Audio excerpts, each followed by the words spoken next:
மதுரையை ஆண்ட பாண்டிய மன்னர்கள். பாண்டிய மன்னர்கள் மொத்தம் பாத்தீங்கன்னா 26 பேர் இருந்திருக்காங்க. நமக்கு தெரிஞ்ச அளவுக்கு 26 பேர். அந்த 26 பேர்ல முதல் இடம் யாருக்கு அப்படின்னு பார்த்தா பாண்டியன் கடுங்கோன் அப்படிங்கிறவனுக்கு தான் முதல் இடம். அவன் பேர்ல தெரியுது, கடுங்கோன் அப்படிங்கிறது மிக மிக ஒரு கோபம் வாய்ந்த அரசன். அந்த கடுங்கோன் என்ன சிறப்பு அப்படின்னா, காலப்பிரபா அப்படின்னு சொல்லி ஒரு ஜெயினிசம் ஃபாலோ பண்ணக்கூடிய ஒரு பெரிய குரூப். அதை ஒரு காலத்தில் என்ன பண்ணிட்டாங்கன்னா, தமிழ்நாட்டிலே மிகப்பெரிய புரட்சியை உண்டு பண்ணி தமிழ்நாட்டை தங்களுடைய பக்கம் கொண்டு வந்துட்டாங்க அந்த காலப்பிரபா அப்படிங்கிறவங்க. அதாவது சேர சோழ பாண்டியர்கள் பல்லவர்களை நீக்கிட்டு அவங்க வந்துட்டாங்க காலப்பிரபா அப்படிங்கிறவங்க. இந்த கடுங்கோன் பாண்டியன் அப்படிங்கிறவன் தான் அவங்களை எதிர்த்து தமிழ்நாட்டை விட்டு அந்த காலப்பிரபாக்களை அகற்றுனதுல ஒரு மிகப்பெரிய பங்கை வகிச்சிருக்காரு. பாண்டியன் டைனஸ்டியை அவங்கள அகற்றிட்டு திருப்பி நிறுவியிருக்காரு. அதே மாதிரி சோழர்களும் அதை செஞ்சிருக்காங்க, சேரர்களும் செஞ்சிருக்காங்க, பல்லவர்களும் செஞ்சிருக்காங்க. ஆனா பாண்டிய மன்னர்களுடைய அந்த பழைய கேபிட்டலான மதுரையை திருப்பி பிடிச்சது கடுங்கோன் பாண்டியன் அப்படிங்கிறவன் தான். இவன் இயேசு பிறக்கிறதுக்கு முன்னாடி இருந்த அரசன். காலப்பிரபாக்கள் என்ன செஞ்சிருக்காங்க அப்படின்னா, பாண்டிய மன்னர்கள் பழைய பாண்டிய மன்னர்களை பத்தின வரலாறுகள்லாம் அழிச்சிருக்காங்க. சங்கம் லிட்ரேச்சர் அப்படின்னு சொல்லி இருந்ததுல பாண்டிய மன்னர்களை பத்தின வரலாறுகள்லாம் அழிச்சிருக்காங்க. ஆனா இந்த கடுங்கோன் பாண்டியன் அப்படிங்கிற திருப்பி மதுரையை காலப்பிரபாக்களை விரட்டி அடிச்சுட்டு திருப்பி கைப்பற்றி இருக்கிறான். இரண்டாவது இடம் யாருக்கு அப்படின்னு பாத்தீங்கன்னா, ஜடவர்ம சுந்தர பாண்டியன் அப்படின்னு சொல்லி சொல்லுவாங்க. அவர் தான் ஒரு மிகப்பெரிய ஒரு சக்சஸ்ஃபுல்லான பாண்டிய மன்னராக இருந்திருக்காரு. அவர் யாரோட வழியில வந்தவர்னு பாத்தீங்கன்னா, மரவர்மன் சுந்தர பாண்டியன் அப்படிங்கிறவருடைய வழியில வந்த ஒரு அரசர். இவங்க எல்லாருமே இயேசு இறந்ததுக்கு பிறகு வர்றாங்க. அதாவது 1215 AD அந்த ரேஞ்சில் வர்றாங்க. இந்த ஜடவர்மன் அப்படின்ற பேர், ஜடா அப்படின்னா சிவ குறிக்குது, ஜடாமுடி உள்ளவர் சிவன் அப்படின்னு சொல்லி சொல்லுவாங்க. இந்த ஜடவர்மன் சுந்தரபாண்டியன் கிட்டத்தட்ட பார்த்தீங்கன்னா நம்ம கோதாவரி ரீஜன், அதுக்கப்புறம் இன்னைக்கு இருக்கக்கூடிய ஒரிசா, அதுக்கப்புறம் ஸ்ரீலங்கா, இந்த மாதிரி ரீஜன்ஸ் எல்லாம் அந்த காலத்திலே பிடிச்சிருந்திருக்காரு. அசைக்க முடியாத அளவுக்கு ஒரு மிகப்பெரிய அரசனா அவர் இருந்திருக்காரு. பெரும் பகுதியை ஆட்சி செஞ்சிருக்காரு ஜடவர்மன் சுந்தரபாண்டியன் அப்படின்னு சொல்லி சொல்றவர். ஜடவர்மன் சுந்தரபாண்டியன் இருந்த நேரத்தில் பார்த்தீங்கன்னா சோழர்கள் நம்ம பாண்டியர்களை ஒண்ணுமே செய்ய முடியாத அளவுக்கு ரொம்ப ஸ்ட்ராங்கா இருந்திருக்காரு. அதாவது ராஜேந்திர சோழன் 3 அப்படின்றவர் அந்த டைட்டில் சோழ அரசராக இருந்திருக்காரு. அவர் ஹோய்சாலாஸ், அதாவது கர்நாடகாவை சேர்ந்த அரசர்களோட ஒரு சம்பந்தம், கல்யாணம் பண்ணி சம்பந்தம் வச்சுக்கிட்டு அவங்களுடைய ஹெல்ப்னால பாண்டியர்களை விரட்டி அடிக்கணும்னு சொல்லி ஒரு உம்மரமா இருந்திருக்காரு. ஆனா ஜடவர்ம சுந்தரபாண்டியன் அந்த டயத்துல திருச்சி, தஞ்சாவூர், கும்பகோணம் ஆகிய பகுதிகளை முழுமையா பிடிச்சிட்டார். பிடிச்சு அந்த ராஜேந்திர சோழன் அப்படின்ற மன்னரை தனக்கு கப்பம் கட்டுற அளவுக்கு அடிமையா வச்சுட்டார். அந்த அளவுக்கு ஒரு சிறப்பு வாய்ந்த ஒரு அரசனா இருந்திருக்காரு. கர்நாடகாவை சேர்ந்த அந்த ஹொய்சாலாஸ் அப்படிங்கிற மன்னர்களையும் விரட்டி அடிச்சிருக்காரு. மற்றும் பல்லவர்களே சேலஞ்ச் பண்ணி விரட்டி அடிச்சிருக்காரு. அவ்வளவு பெரிய ஒரு ஸ்ட்ராங்கான மன்னர். அதுதான் ஜடவர்ம சுந்தரபாண்டியனுடைய வரலாறு. மூன்றாவது இடம் யாருக்கு அப்படின்னு பாத்தீங்கன்னா, மரவர்ம குலசேகர பாண்டியன். அதாவது குலசேகர சுந்தர பாண்டியன், மரவர்ம குலசேகர சுந்தர பாண்டியன். அவர் தான் சோழ ராஜ்யத்தை முடிவுக்கு கொண்டு வந்த ஒரு மிகப்பெரிய அரசன். அதாவது ராஜேந்திர சோழன் 3 அப்படிங்கிறவர் இருந்திருக்காரு. ஜடவர்மன் சுந்தர பாண்டியன் இறந்ததுக்கு அப்புறம் அவருடைய மகனான மரவர்மன் குலசேகர சுந்தர பாண்டியன் ஆட்சியில் இருந்திருக்காரு. அந்த நேரத்துல ராஜேந்திர சோழன் 3 மிகப்பெரிய சதியை செஞ்சிருக்காரு. பல்லவர்கள் மற்றும் கர்நாடகாவை சேர்ந்த ஹொய்சாலாஸ் எல்லாத்தையும் கூட சேர்த்துக்கிட்டு பாண்டிய ராஜ்யத்தை அழிக்கணும் அப்படின்னு சொல்லி பிளான் பண்ணியிருக்காரு. ஆனா நம்ம அரசரான குலசேகர சுந்தர பாண்டியர் முற்றிலுமா சோழ ராஜ்யத்தை அழிச்சிடுறாரு. அழிச்சு அவங்களுடைய கோட்டைகள்லாம் உடைச்சு எடுத்துடுறாரு. சோழ ராஜ்யத்தை முடிவுக்கு கொண்டு வந்த ஒரு அரசன் யாரு அப்படின்னு பார்த்தா அவன் பாண்டிய மன்னன் தான். அந்த பாண்டிய மன்னனோட பேரு மரவர்ம குலசேகர சுந்தர பாண்டியன். அதுதான் இந்த மன்னரை பற்றின மிகப்பெரிய ஒரு சிறப்புக்குரிய விஷயமாகும். பாண்டிய மன்னர்கள் அப்படிங்கிறவங்க முதல்ல எங்க இருந்திருக்காங்க அப்படின்னா, தூத்துக்குடிக்கு பக்கத்தில் உள்ள கொற்கை அப்படிங்கிற ஊர்ல தான் முதல்ல அவங்க இருந்திருக்காங்க. அதாவது கொற்கை அப்படின்னு சொல்லி ஒரு சின்ன ஊர் இருக்கு தூத்துக்குடி பக்கத்துல. அது ஒரு கடல் சார்ந்த பகுதி. அந்த ஊர்ல தான் அவங்க முதல்ல இருந்திருக்காங்க. அங்க இருந்து தன்னுடைய தலைநகரத்தை மதுரை அப்படிங்கிற ஊருக்கு மாத்தி மதுரைக்கு வந்திருக்காங்க. ரொம்ப காலத்துக்கு முன்னாடியே அவங்க மதுரைக்கு வந்துட்டாங்க. அதாவது இயேசு பிறப்பதற்கு 300 ஆண்டுகளுக்கு முன்னாடியே வந்ததா சொல்றாங்க. ஆனா அதுக்கு முன்னாடியே அவங்க வந்திருக்கலாம். அவங்க எப்ப காலம் மாறி வந்தாங்க அப்படிங்கிறது நமக்கு தெரியல. அந்த இயேசு பிறப்பதற்கு 300 ஆண்டுகளுக்கு முன்னாடி இருந்து 1345 ஆண்டு வரை அவர்கள் மதுரையில தான் வந்திருக்காங்க. அக்காலத்துல பாண்டிய மன்னர்கள் இந்தோனேஷியா அப்படிங்கிற நாடுல கூட வணிகம் செஞ்சிருக்காங்க. மேலும் பல வெளிநாடுகளில் அவங்க வணிகம் செஞ்சிருக்காங்க.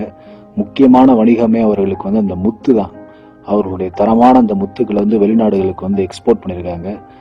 அதே சமயத்துல பாத்தீங்கன்னா சோழ ராஜ்யம் ரொம்ப ஒரு வலுவான ராஜ்யமா அக்காலத்தில் இருந்திருக்கு. பரந்தக சோழன் 1 முதல் குலத்துங்க சோழன் வரை சோழ ராஜ்யம் அசைச்சு கொள்ள முடியாத அளவுக்கு இருந்திருக்கு. அதாவது 880 ஆண்டு முதல் 1215 ஆண்டு வரை பாண்டிய மன்னர்களால் சோழ ராஜ்யத்தை அசைச்சு கூட பார்க்க முடியல. அந்த டயத்துல மதுரையே சோழ மன்னர்கள் கைப்பற்றிடுறாங்க. பாண்டிய மன்னர்களை ஸ்ரீலங்கா தீவுகளுக்கு விரட்டி அடிச்சிடுறாங்க. அதாவது அங்க போய் பாண்டிய மன்னர்கள் தஞ்சம் அடைஞ்சிடுறாங்க. அந்த அளவுக்கு சோழர்கள் ரொம்ப பவர்ஃபுல்லா இருந்திருக்காங்க. அன்று மன்னராக இருந்த அந்த வீரபாண்டியன் அப்படிங்கிற மன்னன் தான் சோழ மன்னர்கிட்ட மிக பெரும் தோல்வியை தழுவி இலங்கை தீவுகளில் தஞ்சமடைந்தான் என்பது வரலாற்றில் ஒரு மிகப்பெரிய பதிவாக இருந்து கொண்டு வருகிறது. பாண்டியர்கள் அக்காலத்திலே மதுரையில தமிழ் சங்கத்தை நிறுவி நிறைய நூல்கள் மற்றும் நிறைய தமிழுக்கு நிறைய தொண்டுகள்லாம் செஞ்சிருக்காங்க. சில பாண்டிய மன்னர்களே மிகப்பெரிய போயட்டா இருந்திருக்காங்க. அந்த காலத்திலே மதுரை மிகப்பெரிய ஒரு அழிவை சந்தித்தது கண்ணகி அப்படிங்கிற ஒரு பத்னியோட மிகப்பெரிய சாபத்தினாலதான். பாண்டியன் நெடுஞ்செழியன் அப்படின்ற ஒரு தப்பான தீர்ப்பை கொடுத்தாருன்னா அந்த தீர்ப்பினால் அந்த பெண்மணி தன்னுடைய கணவரை இழக்கிறாங்க. இழந்த கோபத்துல மிகப்பெரிய ஒரு சாபத்தை விடுறாங்க. அந்த சாபத்தினால மதுரையே மிகப்பெரிய அழிவுக்கு உள்ளாகுது. அந்த அழிவு ஒரு மிகப்பெரிய அழிவு மதுரைக்கு. அதாவது இன்னைக்கும் கூட கோவலன் பொட்டல் அப்படின்னு சொல்லி ஒரு ஏரியா இருக்கு பழங்கானத்துல. அந்த கோவலன் பொட்டல் ஏரியால தான் கோவலனை வெட்டின இடம். ஆமா, கண்ணகி நெஞ்சில் அடிச்சுக்கிட்டே அந்த ஏரியாவை கிராஸ் பண்ணி போயிருந்திருக்காங்க கடைசி நேரத்துல. அந்த கோவலன் பொட்டல் அப்படிங்கிற ஏரியால இன்னைக்கும் போர் போட்டா அந்த ஏரியால வரக்கூடிய தண்ணி சுடுதண்ணியா தான் வரும். அது அந்த ஏரியாக்காரங்களே சொல்றாங்க. அதை ஆற வச்சுதான் அவங்க குளிப்பாங்களா, எல்லாமே செய்வாங்களா. அந்த அளவுக்கு அந்த சாபத்தினுடைய எதிரொலி இன்ன வரலும் மதுரையில கோவலன் பொட்டல் அப்படிங்கிற ஏரியால இருந்துகிட்டு இருக்கு. அந்த ஏரியால தான் கோவலனை கைகால்களை வெட்டினது. அது பழங்கானத்தம் அப்படிங்கிற ஏரியால தான் இன்னைக்கு இருக்கு. திருவள்ளுவன் எழுதிய திருக்குறள் என்பது கூட மதுரை தமிழ் சங்கத்துலதான் காலத்துல அரங்கேறினதா ஒரு மிகப்பெரிய ஒரு நியூஸ் நம்ம எல்லாத்துக்குமே தெரியும். அந்த அளவுக்கு பாண்டியர்கள் தமிழையும் தமிழ் பற்றையும் அக்காலத்திலே மிகச்சிறப்பாக வளர்த்திருக்காங்க. மேலும் மதுரை மீனாட்சி அம்மன் கோயில அந்த காலத்துல அவங்க கட்டி வந்திருக்காங்க. மீனாட்சி அம்மன் கோயில் முழுமையா பாண்டிய மன்னர்கள் கட்டல. அதாவது மீனாட்சி அம்மன் கோயிலுடைய ஈஸ்டர்ன் டவர் அப்படின்னு சொல்லி சொல்லுவாங்கல்ல, அதுதான் உள்ளதுலே பழமையான டவர். இப்ப கூட அதுல ஒரு தீ விபத்து நடந்தது. அந்த டவர் தான் பாண்டிய மன்னர்கள் கட்டினது. அதுலதான் மீன் சிம்பிள் அந்த டவர்ல தெளிவா இருக்கும். மேலும் நெல்லையப்பர் கோயில் அப்படிங்கிற கோயிலே பாண்டிய மன்னர்கள் கட்டியிருக்காங்க. அந்த அளவுக்கு அவங்களுடைய சிற்ப கலைகளையும் கோயில் கட்டும் கலைகளையும் அக்காலத்திலே ப்ரூவ் பண்ணியிருக்காங்க. வரகுணவர்மன் பாண்டியன் 2 அப்படிங்கிற அரசனுடைய அரசவையில மிக பெரும் நூலான திருவாசகத்தை எழுதிய மாணிக்க வாசகர் என்ற புலவர் ஒரு அமைச்சரா பணியாற்றி இருந்திருக்கிறாரு. அந்த அளவுக்கு பாண்டிய மன்னர்கள் புலவர்களுக்கும் புலமை வாய்ந்தவர்களுக்கும் தன்னுடைய அவையில இடம் கொடுத்திருக்காங்க. தமிழ் பற்றை மதிச்சு போட்டிருக்காங்க என்பதற்கு இது ஒரு மிக பெரும் சான்றாகும். பாண்டிய மன்னர்கள் புத்த மதத்தை ஃபாலோ பண்ணக்கூடியவங்களாக இருந்திருக்காங்க. ஜெயின மதத்தை ஃபாலோ பண்ணக்கூடிய மன்னர்களாக இருந்திருக்காங்க. மேலும் சைவம், அதாவது ஹிந்துவிசத்தை ஃபாலோ பண்ணக்கூடிய மன்னர்களாக இருந்திருக்காங்க. கூன் பாண்டியன் அப்படின்ற மன்னனுக்கு அப்புறம் தான் பாண்டிய மன்னர்கள் அந்த சைவ மதம் அப்படிங்கிற அந்த மதத்தில் அதிகமாக மாறி இருக்கிறாங்க. அதுக்கு முன்னாடி அவர்கள் ஜெயின மதத்தை பிராக்டிஸ் பண்ணக்கூடிய மன்னர்களாக இருந்து வந்திருக்காங்க. அதே போல அக்காலத்துல குதிரை வணிகத்துக்காண்டி அரேபியா மற்றும் ஈஜிப்ட் போன்ற ஊர்களிலிருந்து பாண்டிய மன்னனுடைய கிங்டமுக்கு பல குதிரை வணிகர்கள் வந்திருக்காங்க. மேலும் சைனால இருந்து பல புத்திஸ்ட் டிராவலர்ஸ் நம்ம பாண்டியன் டைனஸ்டிக்கு வந்திருக்காங்க. அது போல மார்க்கோ போலோ போன்ற கிறிஸ்துவ மாலுமிகளும் பாண்டியன் டைனஸ்டிக்கு வந்திருக்காங்க. மற்றும் கிரீக்கர்கள் அதிகமாக பாண்டியர்களுடைய வணிக தொடர்பு வச்சிருந்திருக்காங்க. இந்த மாதிரி அனைத்து ஊருக்காரங்களுக்கும் அனைத்து மதத்தை சேர்ந்தவங்களுக்கும் பாண்டிய டைனஸ்டியில நல்ல மரியாதை கொடுத்திருந்திருக்காங்க. அந்த காலத்திலே ஒரு நல்லிணக்கத்தோடு பல மக்களோட பாண்டிய டைனஸ்டி மக்களும் சரி மன்னர்களும் சரி வாழ்ந்திருக்காங்க அப்படிங்கிறது நமக்கு தெரிய வருது. உலகின் மிக தலை சிறந்த மாலுமியான மார்க்கோ போலோ என்பவர் மதுரையை அக்காலத்திலே விசிட் பண்ணியிருக்காரு. அவரு மதுரை பாண்டிய மன்னர்களை பற்றியும் அங்கு வாழ்ந்த மக்களை பற்றியும் தன்னுடைய குறிப்புகளில் வந்து தெளிவாக வந்து குறிப்பிட்டிருக்காரு. மேலும் பாண்டிய மன்னர்களை பற்றி மதுரை காஞ்சி என்ற நூலிலும் குறிப்பிடப்பட்டிருக்கின்றது. புறநானூறு, அகநானூறு என்ற நூலிலும் குறிப்பிடப்பட்டு இருக்கின்றது. நக்கீரர் எழுதிய நூலிலும் குறிப்பிடப்பட்டிருக்கின்றது. அகுஸ்டஸ் சீசர் அப்படின்ற ஒரு மன்னருக்கு வந்து ஆதி காலத்திலே வந்து பாண்டிய மன்னன் தன்னுடைய அம்பாசிடர் மூலியமா ஒரு மிகப்பெரிய கிஃப்டை வந்து கொடுத்துருக்கான். அந்த சீசர் அப்படிங்கிற மன்னர் ரோம் நாட்டை சேர்ந்தவர். அதே போல ரோம் நாட்டிலிருந்து ஒரு மிகப்பெரிய தளபதியை பாண்டிய மன்னருக்கு வந்து மெய்காப்பாளராக அந்த காலத்திலே வந்து நியமிச்சிருந்திருக்காங்க. அந்த அளவுக்கு ரோமும் பாண்டியனுடைய கிங்டமும் வந்து ரொம்ப ஃப்ரெண்ட்ஷிப்போட இருந்திருக்காங்க. அதே சமயம் வந்து மெகஸ்தனிஸ் அப்படிங்கிறவர் எழுதின அந்த புக்கான இண்டிகால வந்து என்ன குறிப்பிடுறாருன்னா, பாண்டிய நாட்டை சேர்ந்த ஒரு இளவரசி வந்து ஹெர்குலஸுடைய மகள் அப்படின்னு சொல்லி குறிப்பிடுறாரு தன்னுடைய குறிப்பில்.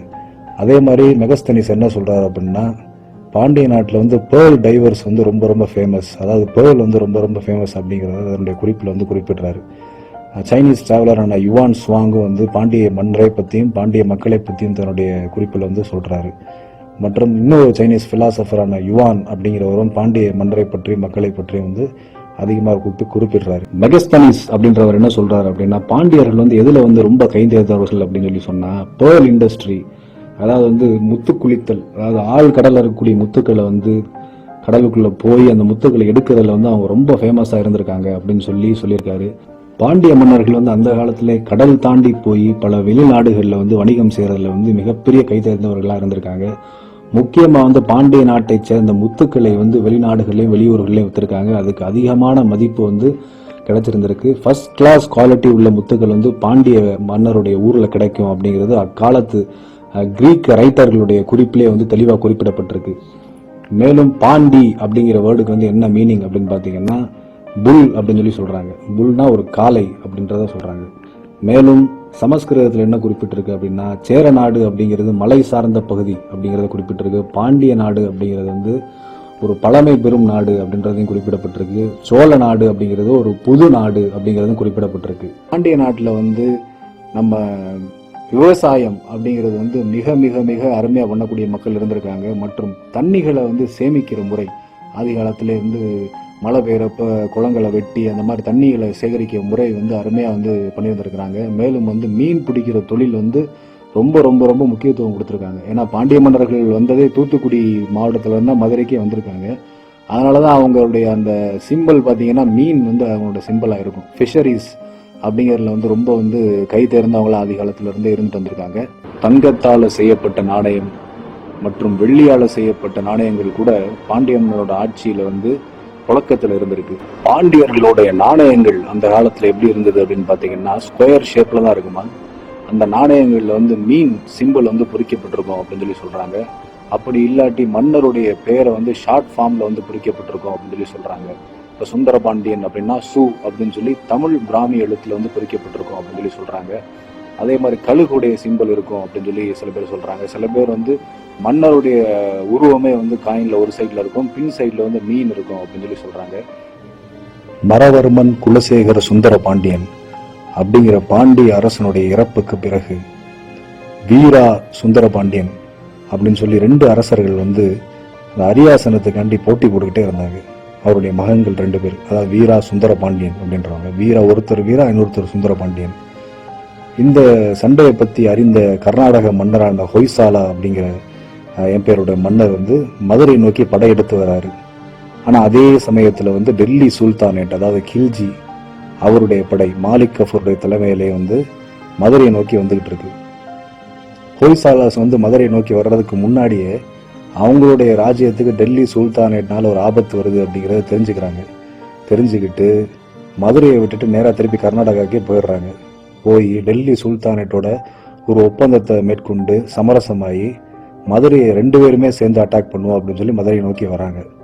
வீராவும் சுந்தரபாண்டியன் என்ன நினைக்கிறாங்க அப்படின்னா, மாலிக் கஃபூருடைய படைகள் வந்து மதுரையை ரீச் பண்றது ரொம்ப கஷ்டம், ஏன்னா மதுரையை சுத்தி நிறைய மலைப்பகுதிகள் இருக்கு, மலையை தாண்டி வர்றது கஷ்டம் அப்படின்னு சொல்லி நினைக்கிறாங்க.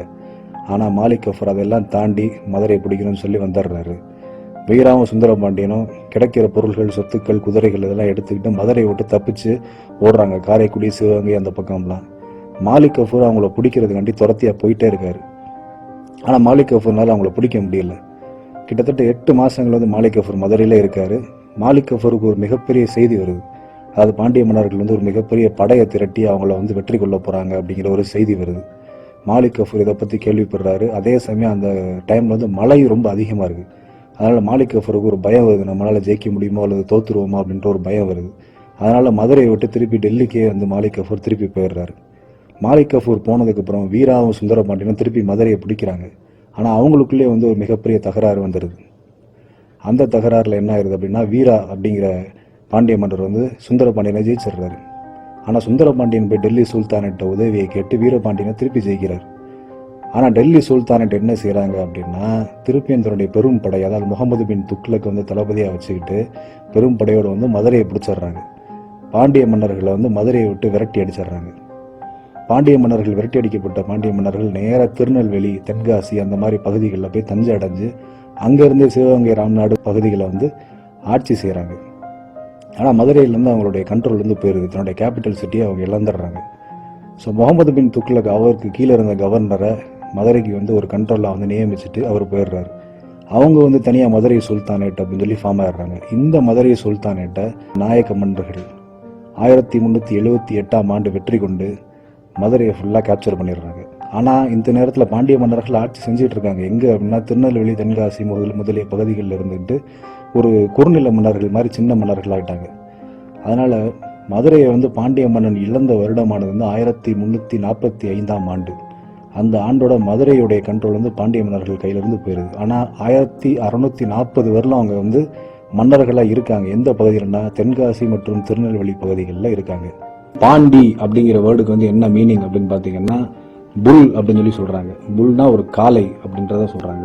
அக்காலத்தில் வந்து மதுரை அப்படிங்கிறது வந்து எந்த இடத்துல இருந்தது அப்படின்னு சொன்னா, அது வந்து மதுரையிலிருந்து கொஞ்சம் தூரம் தள்ளி உள்ள பெருமணலூர் அப்படிங்கிற ஊர்ல தான் இருந்ததா சொல்றாங்க. பெருமணலூர் அப்படின்றது என்னன்னா, இப்போ நம்ம கீழடி அப்படின்னு சொல்லி சொல்றோம். அந்த கீழடி அகழ்வார் ஆராய்ச்சி பணிகளாக நடந்தது பார்த்தீங்களா, அந்த இடத்துல தான் வந்து உண்மையான மதுரை இருந்தது அப்படின்னு சொல்லி ஆய்வாளர்கள்லாம் சொல்றாங்க.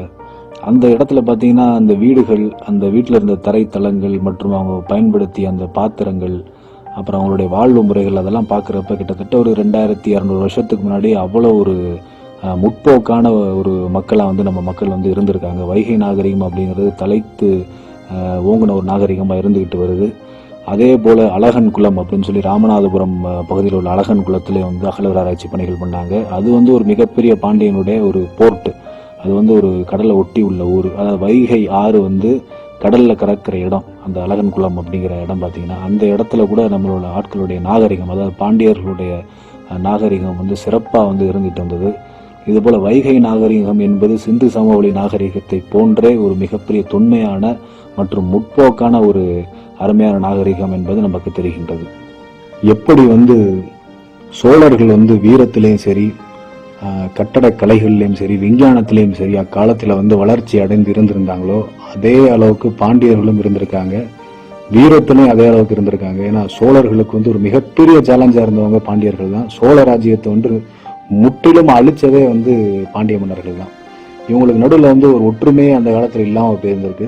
பாண்டியர்கள் வந்து சேரர்களோட சேர்ந்துக்கிட்டு சோழர்களை எதிர்த்திருக்காங்க. சோழர்கள் வந்து ஹொய்சாலாஸ் மற்றும் பல்லவர்களோட சேர்ந்து பாண்டியர்களை எதிர்த்திருந்திருக்காங்க. இந்த சண்டை பல 1000 ஆண்டுகளாக வந்து தொடர்ந்து கடைசியில் வந்து பாண்டியர்கள் தான் வந்து சோழர்களை வந்து முழுமையாக அழிச்சிருந்திருக்காங்க.